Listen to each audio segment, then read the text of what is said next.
আমরা বোটানিক্যাল গার্ডেনে আছি এবং একদম মানে গার্ডেনের ভেতরেই আছি। একটা প্রকাণ্ড বটগাছের নিচে দাঁড়িয়ে আছি এবং এই এত সুন্দর ভিউ। অনেকেই এখানে বসে বসে অফিস ওয়ার্ক করছেন, কেউ বা হাঁটছেন, কেউ বা নিরিবিলিতে বসে আছেন। এত এত সুন্দর একটি বটগাছ দেখে মনে হচ্ছে অনেক বছরের পুরনো বটগাছ।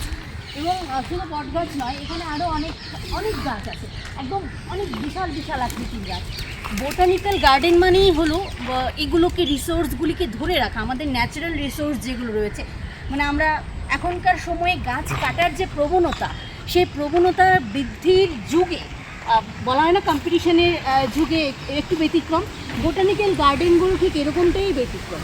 এখানে একেবারে শান্ত স্নিগ্ধ প্রকৃতি, বাতাস শোষু করে বইছে এবং এরই মাঝে এই নিরিবিলিতে প্রত্যেকেই নিজেদের মতো করে কাজ করছে। তো এই দিকটা দেখাবো বোটানিক্যাল গার্ডেনের। একেবারে সুন্দর সবুজ ঘাসের ওপর দাঁড়িয়ে আছে শটান, আমাদের প্রকৃতির যে সবচাইতে বেশি অমূল্য সম্পদ বলা হয় বৃক্ষ। একেবারে খুব সুন্দর একটি ভিউ। এখানে দিনের পর দিন আমরা থাকতে পারবো।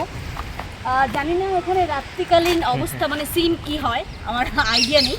বাট দিনের বেলায় তো এখানে আমি সারাদিন বসে থাকতে পারবো, খাওয়া দাওয়া না খাওয়া ভুলে বসে থাকতে পারবো। পাখি ডাকছে খুব সুন্দরভাবে। এখানে খেজুর গাছ আছে, বড়ই গাছ দেখেছি আমার ঠিক মাথার ওপর, বড়ই গাছ, ফুল বড়ই গাছ, কৃষ্ণচূড়া গাছ।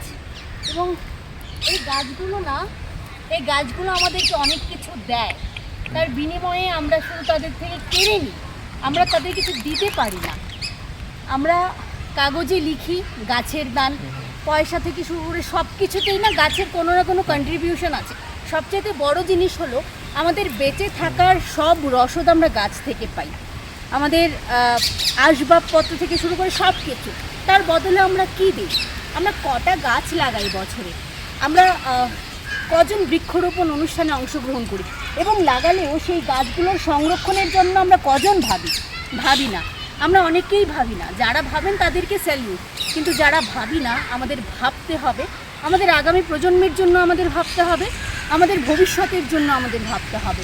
না হলে এই গ্লোবাল ওয়ার্মিংয়ের যুগে যদি আমরা গাছগুলিকে এভাবেই মেরে ফেলি, তার বদলে আমরা গাছ না লাগাই, খুব তাড়াতাড়ি কিন্তু এই বিশ্বটা ধ্বংসের পথে চলে যাবে।